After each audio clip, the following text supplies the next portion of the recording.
The story of Central has always been a story marked by two things. It's been marked by a big gospel, and then it's been marked by God's people willing to exercise bold faith.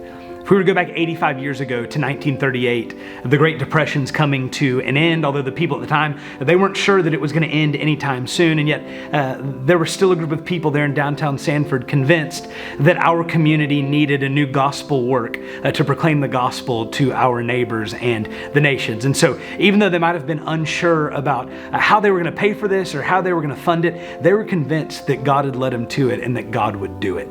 Several years later, they were convinced that God had led them to a permanent home.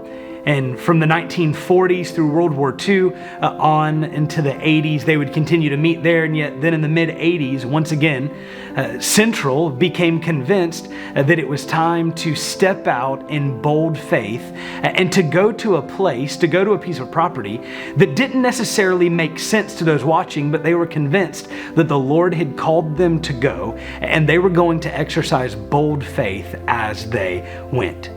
And it's been Central's conviction throughout our history that this big gospel, that it requires us as a church to be willing to exercise bold faith. And that's where we are today. We're convinced that because of this big gospel, that we need to exercise bold faith so that we can multiply disciples, we can multiply leaders, and we can multiply churches for our neighbors and the nations.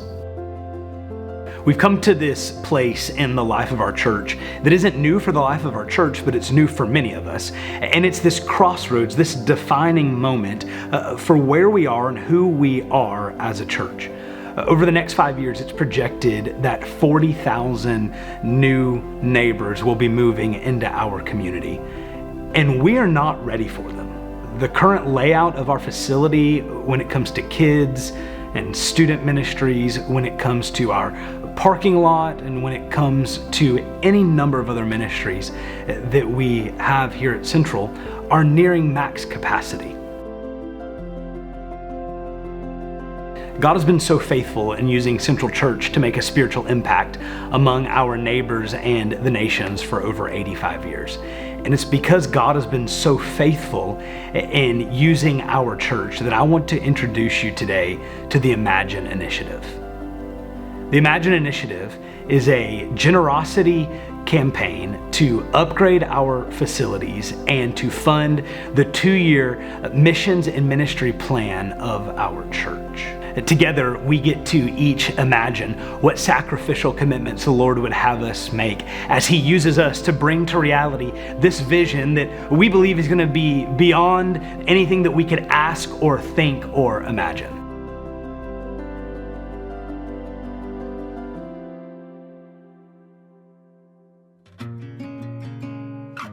When you think about the Imagine Initiative, we can think about it in two buckets. The first bucket is Imagine Our Now. You know, over the last several years, we've seen new families join, we've seen baptisms, we've seen new small groups start, we've seen ministry done with great effectiveness. And as we embark on this Imagine Initiative, we don't want any of that to stop. And so Imagine Our Now is the way to fund the next 2 years of our mission and ministry plan. In other words, it funds the next 2 years of our budget. And this Imagine Our Now bucket is $4.1 million. The next part of the Imagine Initiative is that we would imagine our next. I want you to imagine with me first a global influence for Central Church. Imagine with me a world where the sun never sets on Central's ministry. Imagine with me a world where we are partnering with church planners around the nation and around the world who are seeking to multiply disciples. Imagine with me a community here locally where we are have a location, have a presence in an underreached and an underserved community. Next, I want you to imagine with me a facility where the outside reflects what the Lord is doing in and through us on the inside. I want you to imagine with me a facility where the parking is smoother and where the lobby is larger. I want you to imagine with me a facility where our kids and student spaces are not only fun, but they're also safe.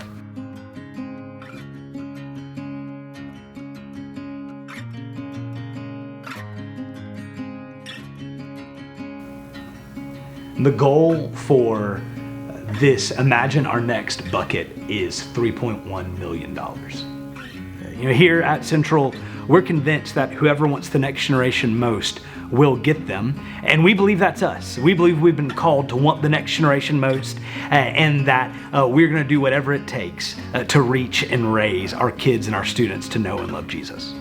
So the total for the Imagine initiative between imagining our now and imagining our next is $7.2 million. But before we have a goal for a dollar amount we want to raise, our goal is 100% participation. Our goal is that every person who calls Central Church home would be involved and engaged in what the Lord is doing here at Central, not only through Central, but also in us as His people. What excites me about Imagine is I think that it has the potential to unify our church in a way that we have never been unified as we come together, putting our time and our talents and our treasures all into one place where we are seeking what the Lord has, not only for us as a church, but also for us as believers. And as we seek to follow Him, that He will unify us, and then He's positioning us to make an impact in our community and in our neighborhoods that we haven't seen. And he's using us now to set the course and to set the tone of ministry at Central for the next 30 years. Imagine is going to challenge us. It's going to challenge us to step out in faith. It's going to challenge us to trust that the Lord has brought us to where He has for a reason and for a purpose. And it's going to change our church as we get really, really committed to doing what the Lord has called us to do. And that's to make disciples, that's to multiply leaders, and that's to plant churches. And I'm convinced that through Imagine, we're going to see each of those things happen. And so I'm asking you that you would pray and you would ask the Lord how He might have you be involved and be engaged with the Imagine initiative. You know, the cost of doing this is great, but the cost of not doing it is far greater. We have new neighbors who are coming every day, and the question we have to ask ourselves is, are we ready? We want to continue to be a church that's marked by a big gospel and a bold faith. And I believe that through the Imagine initiative, that's exactly what we will continue to be. I believe that through the Imagine initiative, that we will make an impact that will only be known in eternity. And so I hope that you're excited, and I hope that you will come with us as we seek to see the Lord do more than we could ask or imagine.